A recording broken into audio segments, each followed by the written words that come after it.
জীবন আমার ভিতরে বড় হচ্ছে। এর চেয়ে সুন্দর অনুভূতি আর কিছুই নেই। এই সময়টা যত কষ্টই হোক, মায়ের মুখে হাসি থাকলে বাচ্চাও মনে হয় খুশি থাকে, তাই না? মায়েরা কতটা শক্তিশালী এখন সেটা বুঝতে পারছি। ঝাল তো একটুও লাগে না, লাগে না। পুড়িয়ে আছে কাটি দিই তো, পুড়িয়ে কাটবে। গাইস, চাউল ভাজা খাইতেছি। আমার অনেক ঠান্ডা জ্বর। চাউল ভাজা, মরিচ, পেঁয়াজ, তেল, সরিষার তেল বেশি করে মাখছি।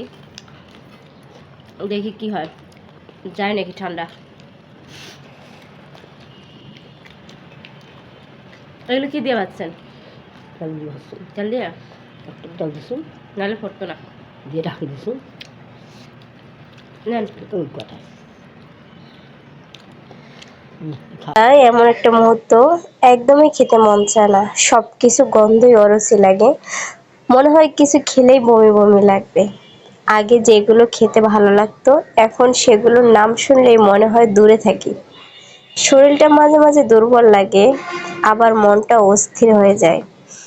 তবুও একটা অজানা শান্তি আছে, যে ভিতরে একটা জীবন বেড়ে উঠছে।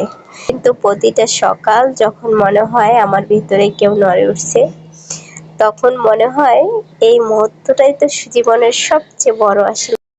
মাশাআল্লাহ, আমার ছেলেটা কত লক্ষ্মী, আমার কত যত্ন করে, কত খেয়াল রাখে। বড় হলে না জানি আরও কত খেয়াল রাখবে মায়ের। সবাই আমার ছেলেটার জন্য দোয়া করবেন। ও সব সময় আমার কাজে সাহায্য করতে চায়, যেহেতু ও ছোট মানুষ, করতে পারে না, তারপরও করার চেষ্টা করে। সব কাজে মাকে হেল্প করার চেষ্টা করে। আমার সাথে সাথে, আমার মন খারাপের সাথে সাথে আমার ফুল গাছটার মনটাও খারাপ হয়ে গেছে। দেখেন কত সুন্দর তাজা গাছটা এনে লাগাইছি, ফুল ফুটে আছে এখনো, কিন্তু গাছটাও কেন জানি মরে গেছে। এটাকে আর কোনোভাবেই বাঁচাইতে পারতেছি না, কি যে করি। হ্যালো সবাইকে, আমি হলাম জুরাইদ। জুরাইদ আমাকে পছন্দ করেন? কার মারে ফোন দেবো? ওই ওই ওই সব ওই যে সবটার মারে ফোন দাও, আর জান্নাতের মারে ফোন দাও। দিয়ে কি বলবো? বলবো কি, ওই যে আপনার মেয়েগুলো আমার ছেলেকে মারে কেন? কেন ওদেরকে তাড়াতাড়ি করে মারেন? ওদের মার নাম্বার তো আমার কাছে নাই। নাই? না।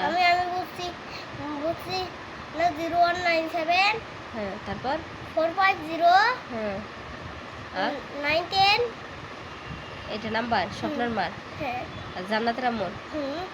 ফোন দিয়ে বলবো? তাড়াতাড়ি মারো। আর তোমার কোনো দোষ নাই? না। তুমি কিছু করো নাই? না, আমি ওদেরকে কিছু করি নাই, কিন্তু ওদেরকে আমি কোনোভাবে ক্ষতি করি নাই, কিন্তু ওরাই আমাকে মারছে।